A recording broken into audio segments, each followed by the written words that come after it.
Guys, आपने सोना, चांदी, लोहा, तांबा इन सब धातुओं के बारे में सुना होगा, लेकिन अगर मैं आपसे सवाल पूछूं कि भविष्य की धातु यानी कि फ्यूचर मेटल किसे कहा जाता है, तो आप लोग क्या कहेंगे? जी हां गाइस, फ्यूचर मेटल। चलिए मैं आपको बताता हूं।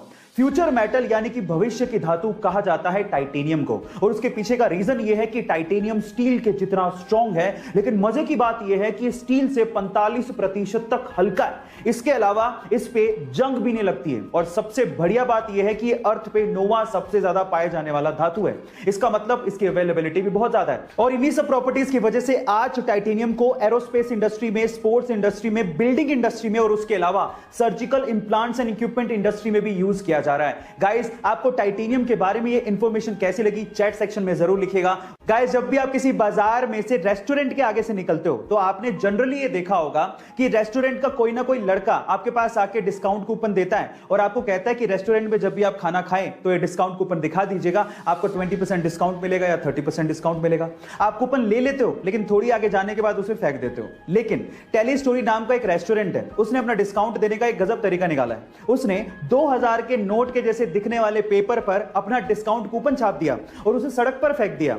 अब लोग क्या करते हैं, लोग 2000 के नोट जैसा पेपर देख के उसे उठा लेते हैं, और जैसे उसे खोलते हैं तो उसमें लिखा होता है, कांग्रेचुलेशंस, आपको 20% डिस्काउंट मिलेगा अगर आप होटल में जाके खाओगे तो गाइस, कहां हम लोग डिस्काउंट कूपन फेंक देते हैं, लेकिन यहां पर इन दिस केस मार्केटिंग इतनी जबरदस्त है कि लोग जमीन से उठा के डिस्काउंट कूपन को पढ़ रहे हैं। कोरोना की सिचुएशन में आपने बार बार ऑक्सीजन के सिलेंडर के बारे में जरूर सुना होगा, और अगर आपने ध्यान से देखा है तो ऑक्सीजन के सिलेंडर का कलर भी फिक्स होता है। उसकी बॉडी ब्लैक होती है और उसका शोल्डर व्हाइट होता है। ऐसी किसी हरे, नीले, पीले सिलेंडर में ऑक्सीजन नहीं भरी जाती।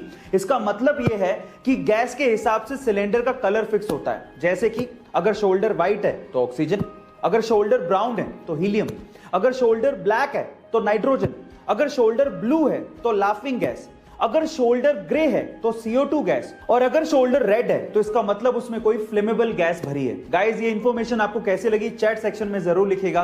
गाइस, अगर कहीं आग लग जाए और वहां पे स्मोक अलार्म अगर ऑलरेडी लगे हुए हैं तो थोड़े से धुएं में ही वो बजने लगते हैं, जिससे आग को बेकाबू होने से पहले पहले काफी लोग वहां से निकल सकते हैं। लेकिन अलार्म बजेंगे तो बहरे लोगों को कैसे सुनाई देंगे? डेफ पीपल, उनको कैसे पता लगेगा?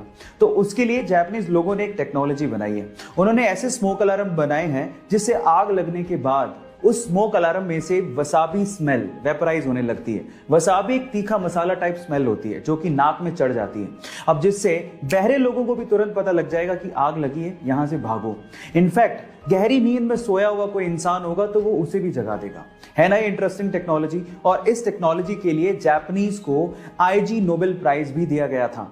यहाँ 15 साल की उम्र में बच्चों को यह तक नहीं पता होता कि उन्हें जिंदगी में करना क्या है, वहीं 15 साल की छोटी सी उम्र में भारतीय मूल की अमेरिकन गीतांजलि राव ने कुछ ऐसा कर दिखाया है जिसे सुनने के बाद आपको भी प्राउड फील होगा।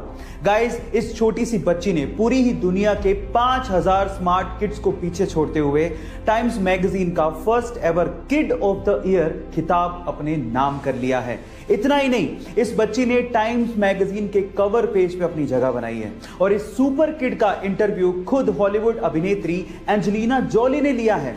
गाइस, इतनी छोटी सी उम्र में ये बच्ची एक साइंटिस्ट और एक इन्वेंटर है, और इसने हाल ही में एक ऐप डेवलप किया है जो आपको साइबर बुलिंग से बचाता है। सो गाइस, इस सुपर किड के लिए एक हार्ट तो बनता है। आप में से बहुत सारे लोग हेल्थ कॉन्शियस होंगे और उसके लिए वो सुबह शाम जॉगिंग भी करते होंगे, लेकिन पूरी दुनिया में एक देश ऐसा है जहां पर जॉगिंग करना गैर कानूनी है।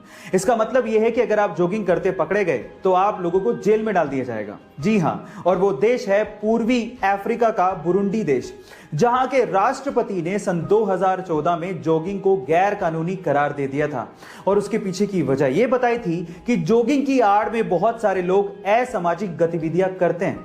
आपका इसके बारे में क्या ख्याल है, चैट सेक्शन में लिखना मत भूलिएगा।